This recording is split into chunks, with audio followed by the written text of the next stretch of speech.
회장 상기한구. 신화적 족적 남긴 압축 성장의 아이콘. 빈농의 아들로 태어나 쌀집 종업원으로 시작해 자동차 건설 조선 제철 제국 일원에 미군과 박정희 정부 신임 얻으며 탱창 경부고속도로 사업 통해 국내 최대 재벌로 1980년대 초반 코엑스의 전시 중인 폰이 자동차와 선박을 바라보고 있는 정주영 현대그룹 창업회장. 그가 그린 삶의 궤적은 곧 한국 경제 기적의 성장사였다. 사진 아산재단. 아산 정주영은 1915년 강원도 통천군 송전면 아산리의 빈농 정봉식의 6남 1녀 중 장남으로 출생했다. 그의 집안은 원래 함경북도 명천에서 11대, 길주로 옮겨 4대까지 살다가 증조부 때 아산리로 이주했다. 정주영은 1921년부터 3년 동안 서당에서 공부하다 송전공립보통학교에 진학했지만 가출을 결심했다. 어디 가서 어떤 노동을 해도 지금보다는 나을 것이다.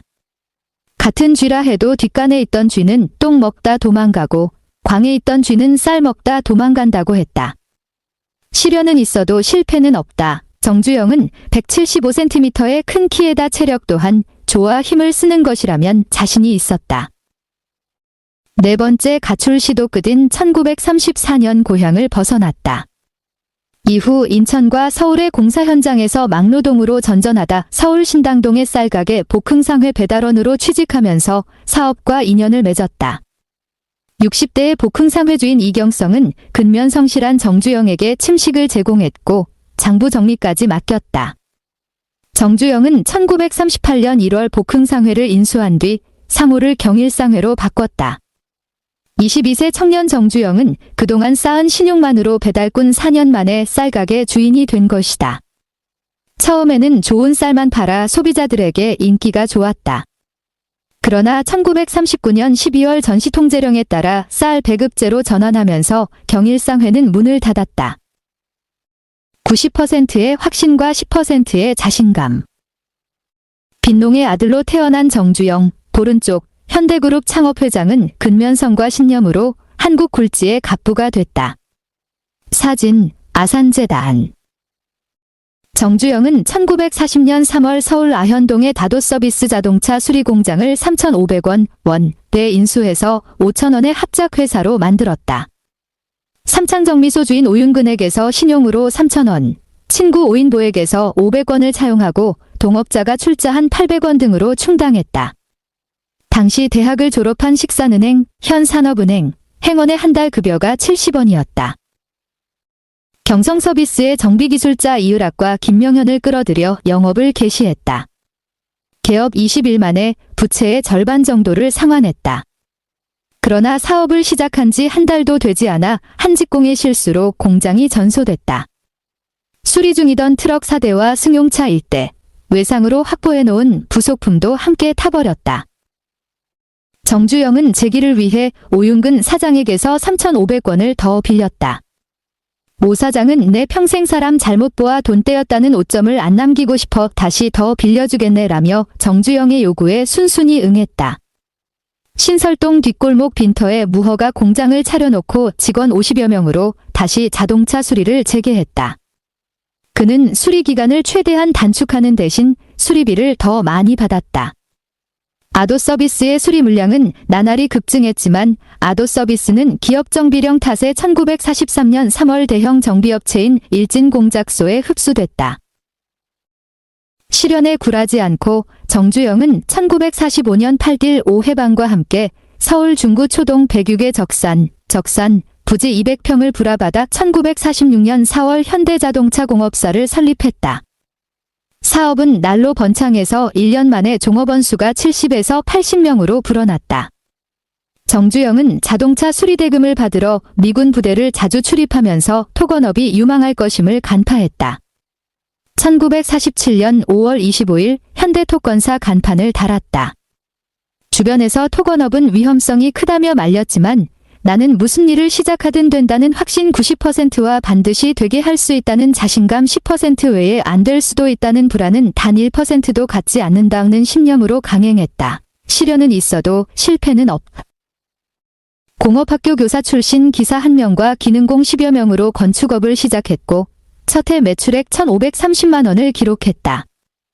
1950년 1월에는 현대자동차 공업사와 합병해서 공칭자본 3천만 원, 불입자본금 750만 원의 현대건설 주식회사를 설립했지만 6개월 만에 유이 5전쟁이 터졌다. 정주영은 피란지 부산에서 주한미군 막사 건립을 시작하면서 첫째 아우 정인영을 끌어들였다. 정인영은 일본 아오야마, 청산, 학원 영문과를 졸업하고 해방 직후부터 주한미군 통역으로 활동했다. 1950년 1월 서울대학로의 서울대학교 법대 및 물리대 건물을 미 8군 전방기지 사령부 본부 막사로 개조하는 공사를 수주한 이후부터 점차 주한미군 공사 물량이 그 와중에 현대는 새로운 기회와 접했는데 1952년 12월 방한하는 아이젠하워 미국 대통령이 묵을 마땅한 숙소가 없었다는 것이다. 미 8군은 종로구 운영궁을 숙소로 결정하고 수세식 화장실 설치와 난방시설 및 내부 단장을 의뢰했다. 기한 내에 완공하면 공사비를 2배로 올려주기로 했다.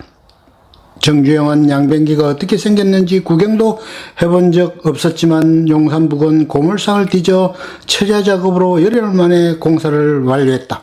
주한미군 토공공사를 독점. 정주영 오른쪽 현대그룹 창업회장은 숱한 시련을 딛고 미군의 신뢰를 얻어내며 사업을 확장했다. 사진 아산재단. 또 한 건은 미국 대연동의 유엔군 묘역 단장 공사였다. 아이젠하워 대통령이 한국 순방길에 한국에서 전사한 유엔군 병사 무덤 참배를 결정했으나 전쟁 중에 급조된 묘역이라 헐벗은 상태였다. 미 8군 관계자는 유엔군 묘역에는 반드시 파란 잔디가 있어야 한다면서 정주영에게 부탁했다. 엄동설 안에 푸른 잔디가 어디 있겠는가? 끝에 트럭 30대를 동원해서 낙동강 연안에 갇힌 보리들을 사들여 묘지 조성 공사를 마무리했다. 이후부터 현대건설은 전국에 산재한 주한미군 토건 공사를 거의 독점했다. 공사 이익은 실행 예산의 5, 6배에 달하는 대박이었다. 원달러 환차익은 보너스였다. 전시 인플레 때문에 환율이 계약 시점보다 엄청나게 치솟은 것이다. 1951년부터는 관공서에서 발주하는 긴급 복구공사에도 참여했다. 그러나 1953년 4월 낙동강의 고령교 복구공사는 현대건설을 부도위기로 내몰았다. 고령교는 대구와 거창을 잇는 교량으로 지리산 공비 토벌을 위해 복구가 시급했으나 공사 기간 중 물가가 폭등해서 현대건설의 적자가 눈덩이처럼 불어난 것이다. 정주영은 사업은 망해도 재기할 수 있지만 신용은 한 번 잃으면 끝장지라며 중구 초동의 정비공장과 동생들 및 매제 김영주의 주택 4채까지 팔아 겨우 위기에서 벗어났다. 휴전 직후인 1953년 11월 서울 소공동 삼화빌딩에 사무실 2개를 얻어 현대건설 간판을 달고 일시 중단된 미군 공사 대신 민간 및 정부 공사에 전념했다.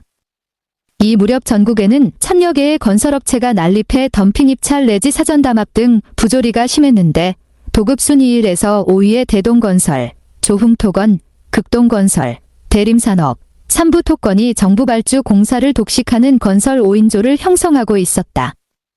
1957년 현대건설의 수주액은 5억 3,900만 원으로 도급순위 9위였다.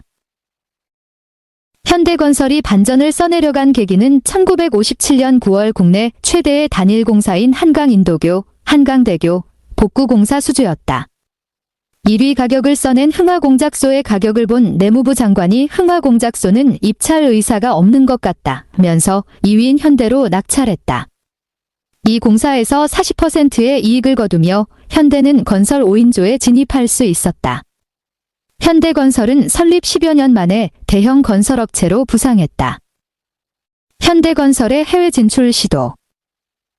태국 파타니 나리티왓 고속도로 공사는 현대건설이 세계로 확장하는 계기를 제공했다. 사진 아산재단. 현대는 1963년 6월 내부자금과 AID 차관자금 등을 들여 충북 단양군 매포면에 대규모 시멘트 공장 견산 20만 T를 건설했다. 이 시멘트 공장은 1964년 7월에 완공했다. 1968년 40만 TU로 확대하고 1970년 1월 현대건설 시멘트 사업부를 분리해서 현대시멘트를 설립했다. 한편 현대는 설립 이래 최초로 해외 진출을 시도했다. 계기는 한국군의 베트남 파병이었다. 미국 정부는 대가로 한국 기업의 해외 진출 기회를 제공해서 국내 유수 기업들이 경쟁적으로 베트남 사업을 추진했다. 현대건설은 국내 건설기업 최초로 1965년 9월 태국 남단의 파티니 나라티왓 고속도로 건설공사를 수주해서 1968년 3월에 준공했다. 수많은 시행착오로 큰 손해를 봤지만 국내 건설업체들의 해외 진출 가능성을 제시했다는 점에서 의미가 컸다. 1966년 1월에는 베트남 남부의 주얼미군 요충지인 캄나인만 준설공사를 수주해서 돌관 경영으로 공사를 끝냈다. 불가능은 없다와 빨리빨리 등 한국적 경영이 빛을 발한 순간이었다. 캄나인에서 15km 떨어진 방호이의 주택건설공사도 수주했으며 주얼미군 대상의 세탁사업도 병행했다. 1966년 한 해 동안 건설 및 세탁사업 등으로 100만 달러 이상을 벌었다. 현대건설은 1968년 2월 착공한 서울 부산 간 경부고속도로 건설공사에 참여했다. 고속도로 건설 경험이 전무했던 정부는 계획 초기부터 현대건설을 참여시켰는데 태국의 고속도로 건설 경험 때문이었다. 고속도로 건설에는 육군 공병을 비롯해 현대, 대림, 동아, 삼부, 극동 등 국내 굴지의 16개 건설업체가 참여했다. 최대 구간을 시공한 업체는 현대건설이었다. 서울 수원 공구를 비롯한 4차선 428km 중 40%를 현대건설이 담당한 것이다. 착공 2년 5개월 만인 1970년 7월 완공됐는데 총 공사비 429억 원이 소요됐고 현대건설이 수주한 금액만 전체 공사 금액의 20.51%인 87억 9,600만 원이었다. 현대건설이 공사를 통해 얻은 이익은 3억 3천만 원에 불과했지만 이를 계기로 현대건설은 국내 최대의 재벌로 도약하게 됐다. 정주영은 목적을 달성하기 위해 수단과 방법을 가리지 않았다. 당시 400억 원의 예산으로 건설한다는 것은 불가능하다는 게 전문가 의견이었음에도 하겠다고 나섰다. 정주영이 박정희 대통령의 절대 신임을 얻을 수밖에 없었던 이유다. 이후 정부가 발주한 대규모 토목 및 건설 공사에 현대가 참여하지 않는 것이 거의 없다시피 했다. 정주영 회장이 장관들을 자기 회사의 간부 정도로 여긴다는 우스갯소리까지 나올 정도였다. 노태우 회고록 현대건설은 박정희 정부의 경제개발 5개년 계획에 충실한 압축 성장의 기수가 되며 최정상 대기업 집단으로의 도약을 완료했다. 독자 기술로 포니 생산 1970년 7월 7일 경부고속도로 개통식에서 테이프를 끊는 박정혜, 왼쪽 두 번째, 대통령 내외와 정주영, 오른쪽, 현대그룹 창업회장. 사진, 아산재단 1960에서 70년대 현대그룹의 괄목할 성과는 완성차 사업에서 나왔다. 1967년 울산공업단지에 부지 10만 평을 확보하고 자본금 5천만 원의 현대자동차를 설립했다.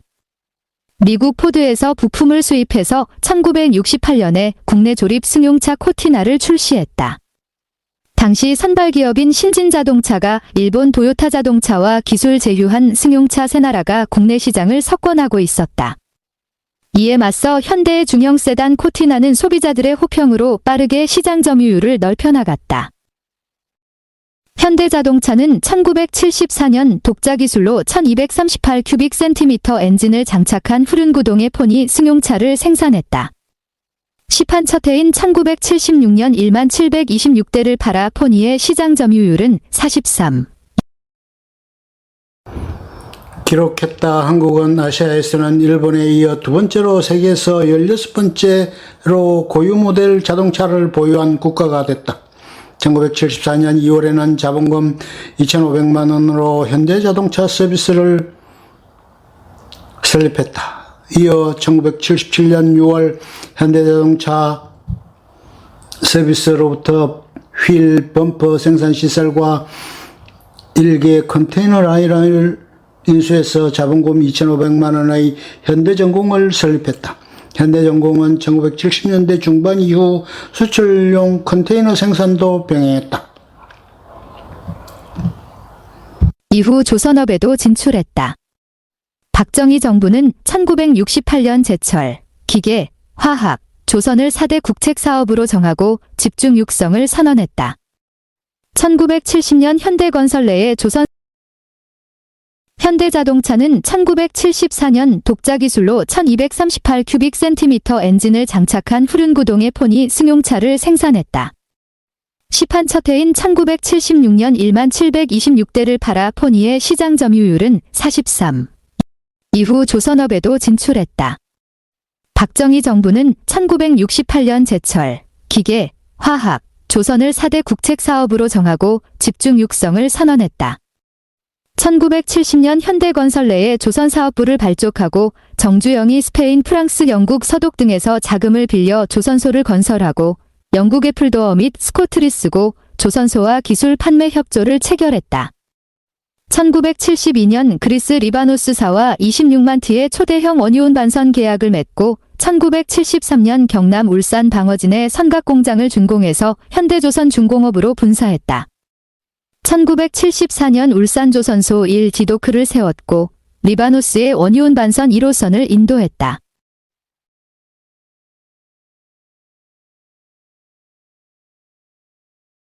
현대중공업은 1975년 철구사업부를 신설하면서 비조선 사업을 개시했고 선박수리업체인 현대미포조선소도 세웠다. 1978년에는 현대차량, 현대엔진, 현대중전기를 분사했다.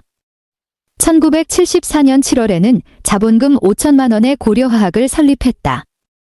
현대그룹의 건설 및 자동차, 조선, 중공업 등 계열사들의 점증하는 안료, 도료, 합성수지, 접착제 등의 수요를 충족시키기 위함이었다.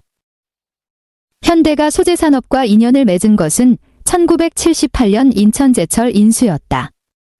인천제철은 1938년 9월 설립된 조선이연금속 인천공장으로 출발했다. 철강, 알루미늄, 마그네슘 등을 제조하다 해방 후 귀속재산이 돼 1953년에 인천공장을 모체로 대한중공업공사로 재발족했다.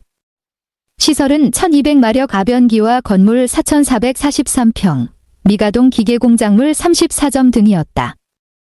연산 12만 T의 평로, 15만 5천 톤의 분괴중형, 1만 5천 톤의 박판 설비로 재가동한 대한중공업은 1962년 11월 인천중공업으로 개명됐다. 인천중공업은 1964년 9월 제철 설비를 분리하여 선철 연산 12만 T의 인천제철을 설립했다.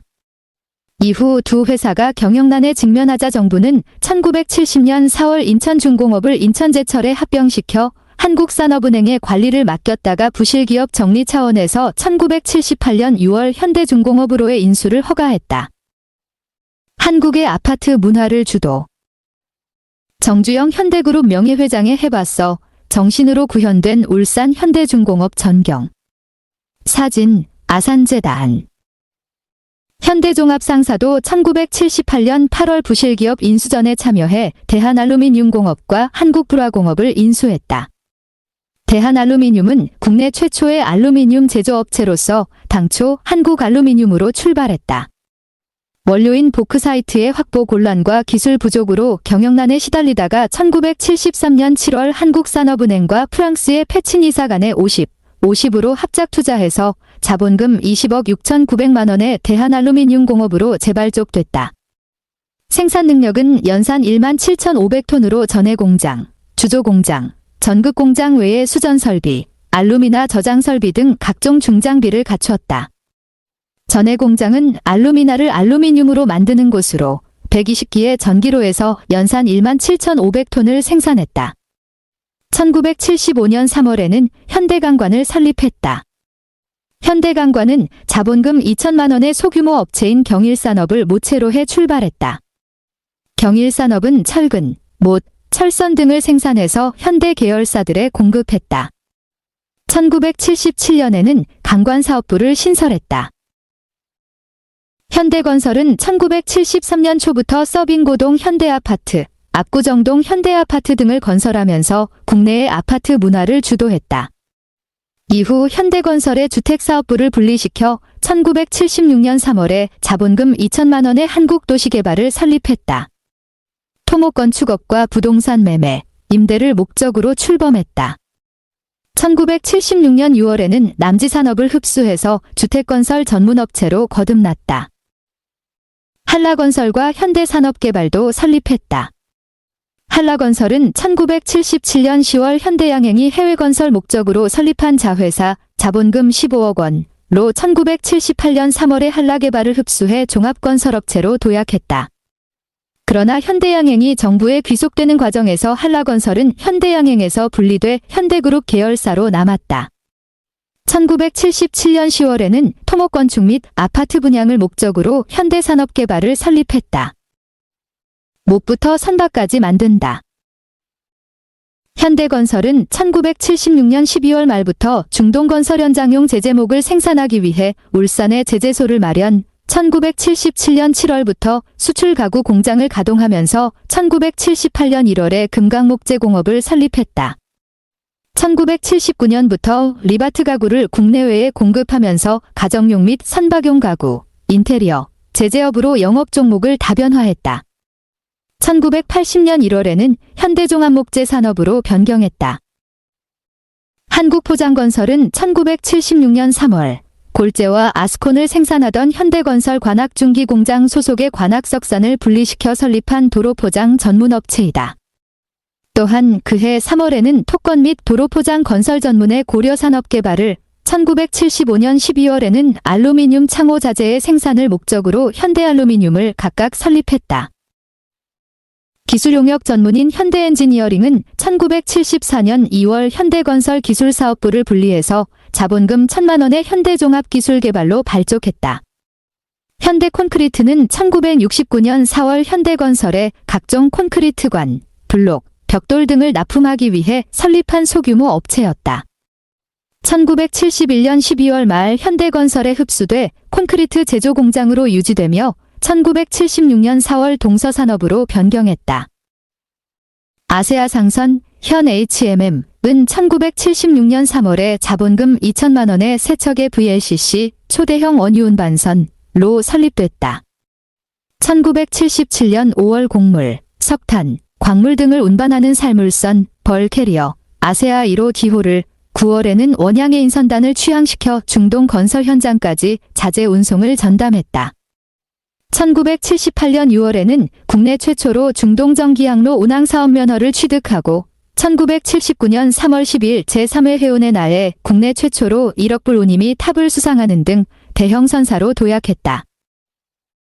현대는 1976년 12월에 자본금 5천만 원의 현대종합상사를 설립하고 1978년 2월 11일 종합무역상사로 지정받았다. 선박 부품과 각종 기계, 공산품 원료, 건축자재와 화학제품, 운반용 기계 등 주로 현대그룹 생산 제품의 수출 대행을 위해서였다. 이렇게 현대는 현대건설 중심의 수직 계열화를 통해 1970년대 못에서 자동차 제조에 이르는 국내 최대의 복합 기업 집단을 구축했다.